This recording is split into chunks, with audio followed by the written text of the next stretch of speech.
आजु मोरा देव दहीन भेल हृदय मगन भेला रे। ललन रे देवकी के भेल नंद लाला महल उठे सोहर रे। ललन रे देवकी के भेल नंद लाला महल उठे सोहर रे।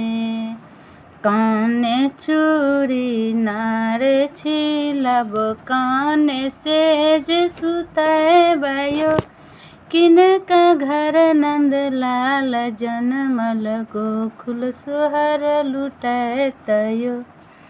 आही बाबा सार कंस सुतल सातो फाटक खोजी गेल रे।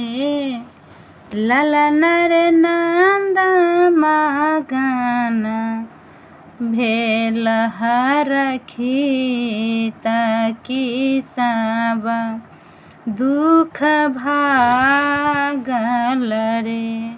ललन रे नंद मगन भेल हरखित की सब दुख भागल रे।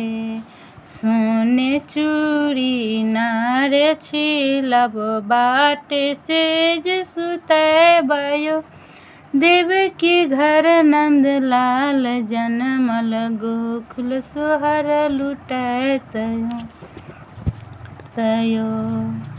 देवकी घर नंद लाल जनमल गोकुल सोहर लुटैतयो।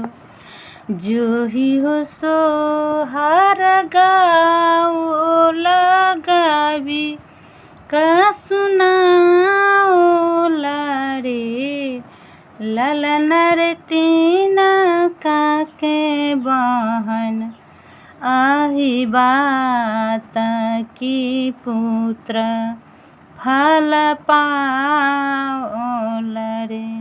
ललन रे तीन काके बहन आही बात की पुत्र फल पाओल रे।